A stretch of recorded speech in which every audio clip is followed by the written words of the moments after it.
আমাদের একটা common complain থাকে বেশিরভাগ পেশেন্টের, বিশেষ করে একটু বয়স্ক পেশেন্ট হয়ে গেলে যারা 45 অ্যান্ড অ্যাবাভ, একটা খুব কমন কমপ্লেন থাকে হাঁটু ব্যথা। এবং এই হাঁটু ব্যথা নিয়ে বেশিরভাগ মানুষ যারা আমাদের কাছে আসেন, আমরা অনেক সময়ই দেখেছি এই হাঁটু ব্যথার মেন কারণ হয়ে দাঁড়ায় অস্টিওআর্থ্রাইটিস। তো এই অস্টিওআর্থ্রাইটিসটা কি? অস্টিওআর্থ্রাইটিস আসলে হাঁটুর কার্টিলেজ তার ক্ষয়ে যাওয়া বা ডিজেনারেশন আমরা বলি। হাঁটুর কার্টিলেজের ওয়্যার অ্যান্ড টিয়ার হয় এবং হওয়ার কারণে হাঁটুর এই ব্যথাটা হয়, যাতে হাঁটুর সাবকন্ড্রাল যে বোন, কার্টিলেজের নিচে যে বোন থাকে বা যে হাড়টা থাকে সেটা এক্সপোজড হয়ে যায়, যে কারণে এই ব্যথাটা হয়। এই অস্টিওআর্থ্রাইটিস কেন হয়? মেনলি একটা বড় কারণ হচ্ছে এজ রিলেটেড ডিজেনারেশন। তাছাড়া ওভারওয়েট, ওবেসিটি, এটা একটা কারণ।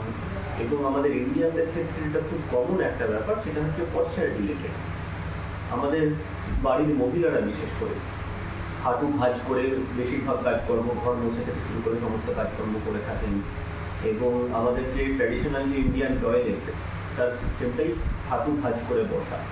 তো হাঁটুর এই যে হাই ফ্লেকশন এবং রিপিটেড ফ্লেকশন, এটা করার জন্য, যে বারবার ভাঁজ করে বসা, এটা করবার জন্য এত সহজে হাঁটুর ডিজেনারেশন হয় বা অস্টিওআর্থ্রাইটিস ব্যথাগুলো হয়। তো এর প্রতিকার খুব সোজা, খুব সহজেই এটাকে অ্যাভয়েড করা যায় বা প্রিভেন্ট করা যায় যদি আমরা কিছু বেসিক নিয়ম মেনে চলি। কী নিয়ম? যে প্রথমেই ইন্ডিয়ান টয়লেট থেকে আমাদের চেষ্টা করতে হবে যে কমোড, যেটা ওয়েস্টার্ন যে টয়লেট, সেটা ইউজ করা। সেটা ইউজ করলে আমাদের হাঁটুটা অতটা ফ্লেক্স করতে হচ্ছে না, অতটা ভাঁজ করতে হচ্ছে না। তারপরে হচ্ছে হাঁটু ভাঁজ করে যে সমস্ত কাজকর্মগুলো আমাদের করতে হয়, সেগুলোর অল্টারনেটিভ আস্তে আস্তে খুঁজে বার করা। যতটা সম্ভব হাঁটুটাকে কম ভাঁজ করানো, রেস্ট দেওয়া, এটা একটা ব্যাপার। এবং তার সাথে রেগুলার এক্সারসাইজ। আমাদের হাঁটুর পাশে থাকে কোয়াড্রিসেপস মাসেল, হাঁটুর সামনে থাকে, সেই কোয়াড্রিসেপস মাসেলের এক্সারসাইজ এই হাঁটুর অস্টিওআর্থ্রাইটিস প্রিভেন্ট করতে এবং তার ব্যথা প্রিভেন্ট করতে সাহায্য করে। এবারে আসি এর কি চিকিৎসা। দেখা যায় যে খুব যদি অস্টিওআর্থ্রাইটিস হয়ে যায়, যেটা কমতে চাইছে না বা এক্সারসাইজের দ্বারা বা নিয়মকানুন মেনে কম থাকছে না, তখন এর চিকিৎসা আমাদের কিছু মেডিকেল ট্রিটমেন্ট আছে, কিছু সার্জিক্যাল ট্রিটমেন্ট আছে। মেডিকেল ট্রিটমেন্টের মধ্যে প্রথমে আমরা কিছু অ্যানালজেসিক, মানে কিছু ব্যথার ওষুধ দিই, এবং তার সাথে কিছু অ্যান্টি ইনফ্ল্যামেটরি, অনেক সময় কিছু সাপ্লিমেন্ট, যেমন কোলাজেন সাপ্লিমেন্ট হতে পারে, যেগুলো হাঁটুর ভেতরে কিছুটা লুব্রিক্যান্টের কাজ করে।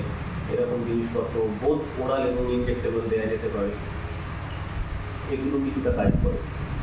এছাড়া যখন তাতেও হয় না, পেশেন্টের যদি অ্যারাউন্ড 60 এজ হয়ে যায় বা যদি তার গ্রেড 4, মানে খুব সিভিয়ার অ্যাডভান্স লেভেলের যদি অস্টিওআর্থ্রাইটিস হয়ে যায়, তখন আমরা সেক্ষেত্রে অপারেশনের দিকে বা সার্জারির দিকে এগিয়ে যাই। এই অপারেশনের নাম হচ্ছে নি রিপ্লেসমেন্ট। সেটা টোটাল হতে পারে, পার্শিয়াল হতে পারে, depending upon the level of involvement, যে কতটা জায়গা খারাপ হয়েছে তার উপর নির্ভর করে আমরা ট্রিটমেন্ট অপশন চুজ করে থাকি। ব্যাস।